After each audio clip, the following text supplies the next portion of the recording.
Can you remember a time when you worked really hard to prep for something you were a bit nervous about? You rehearsed it, you thought through every scenario, you had it all written down and the points that you wanted to make as well. You then walk into that meeting room or you log on for that virtual meeting and everything goes out of the window. You don't articulate yourself as well as you wanted to. The points you noted aren't shared. And then you find yourself kind of shrinking as other voices start to dominate the meeting. I often get a few folks coming my way for confidence coaching because they faced a situation that's very similar to what I've just described time and time again.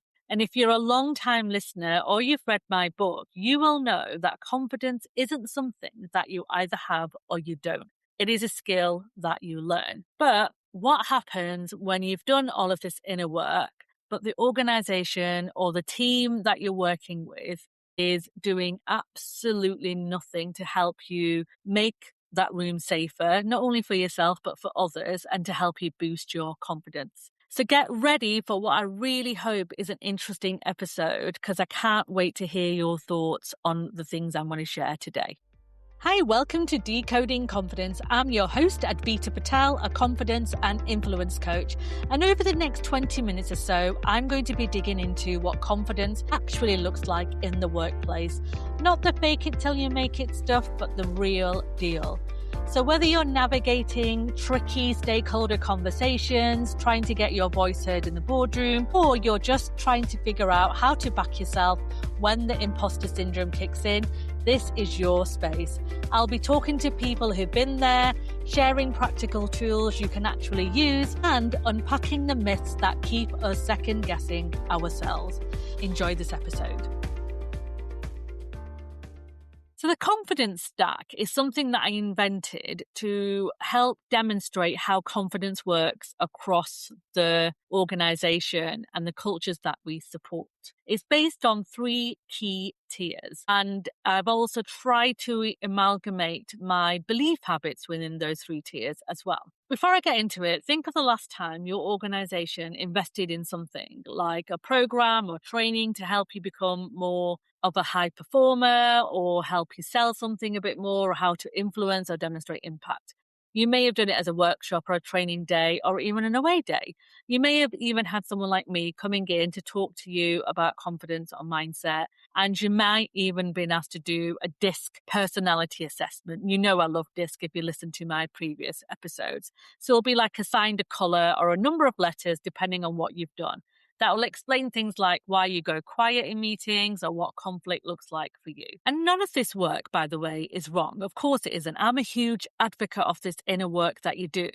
But if organizations only focus on individual confidence and don't look around things like team dynamics or the culture of the organization, you're basically treating confidence as something that is up to an individual to fix. And you're not really thinking about whether the environment is fit for people to succeed or not. And if you listen to my show last week, you'll know that globally, 80% of the people in workplaces are disengaged or actively disengaged.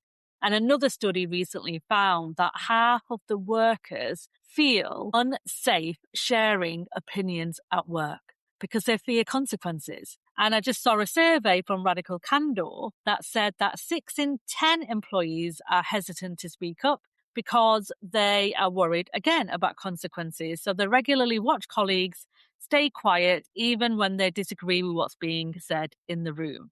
So as much as you might do all of that inner work and boost your confidence, if the room or the organization has taught people that silence is much safer, then it's going to be really challenging to understand how you can articulate and show up as your best self.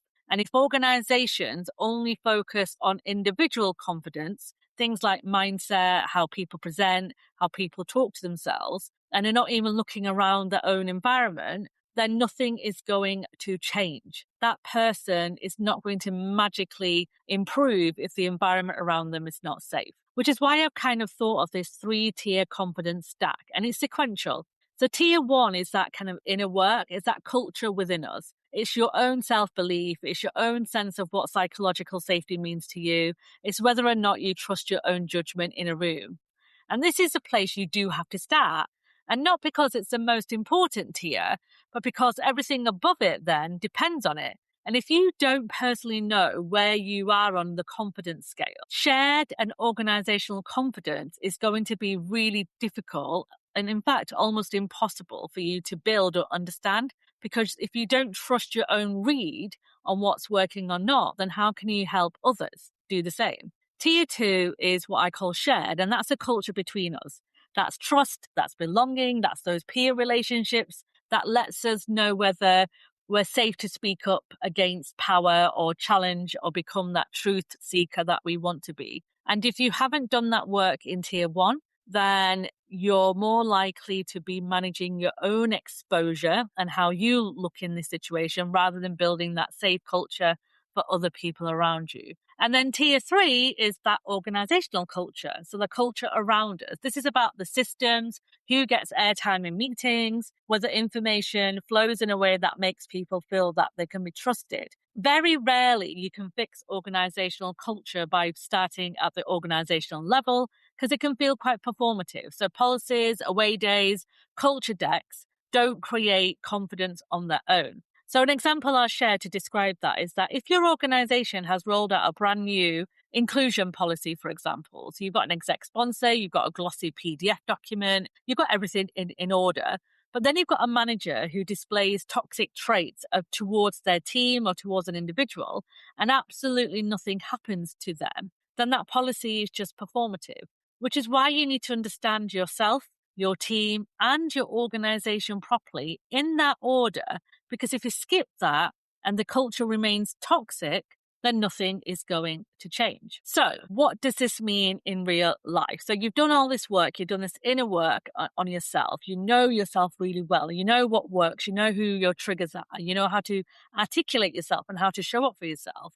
But what does that mean for the rest of the tiers? So this is where my believe habits would come in, for example. And I want to be precise here with the word habits because I don't like to call them traits because in my opinion, a trait is something you either have or you don't have. And a habit is something that you build on purpose, that you adjust and adapt depending on what you're actually trying to fix. And that distinction is really important because none of this is fixed and you shouldn't be stuck with whatever confidence is kind of handed over to you. And I want you to really think about that. You need to adjust and adapt yourself, depending on the environment and depending on what's going on around you, depending on what you need as well in the situation. Each of the 7 habits, bold, empathy, learning, integrity, empowerment, vulnerability, and energy, will really help you understand what you need to dial up and what you need to dial down, depending on the organizational culture and depending on what's going on around you in the team. So for example, at the inner tier, the habit that you might naturally lean into is boldness and maybe vulnerability. So boldness, as we know, isn't about being loud. It is about the willingness to take up space and back your own judgment before anyone else can validate it. And vulnerability is what will help you kind of make that bit more sustainable. Because if you're only ever bold when you're 100% certain, the likelihood of you staying quiet most of the time is real. And understanding what helps you speak up and what doesn't help you speak up is really important. And you do need an element of vulnerability to understand that. So a quick check for you could be when you're sitting in a room, in a meeting or in a conversation and you've got some ideas that you want to share, but you're holding yourself back and not sharing them. This is worth you counting how many times you've held yourself back, but also what's going on in the environment that's stopping you speaking up. Is it an individual or individuals, or is it the organizational culture generally? Now, we know that individuals create the culture, right? So it could be both. It could be both. But it's really important for you to understand where you show up and where you speak up and where you go quiet. Now, when we look at the shared tier, this is where the empathy and integrity is what I would say are the habits that are more focused on. Empathy is what leads someone to read the room and know when it's safe to speak or when you can help other people know when it's safe to speak. And empathy without integrity is just being nice or kind in that moment and then unpredictable later on. Teams build shared confidence when people can trust each other. If we don't trust each other, then that confidence, that self-esteem, the courage is depleted completely. So I want you to really think about that inner self, like where do you shine, where do you show up, and where are you quiet and where do you shrink? Is it that team dynamic that is not helping you show up as your best self? And then at the organizational level, this is where you kind of look at the systems that I spoke about earlier. So who's being given the opportunities? Where are the leaders paying attention to?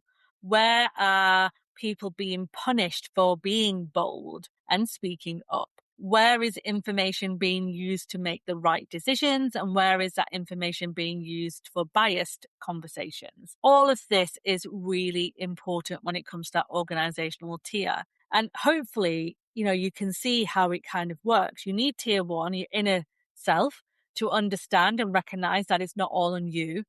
Tier 2, the shared, so that trust and belonging is needed from a team point of view.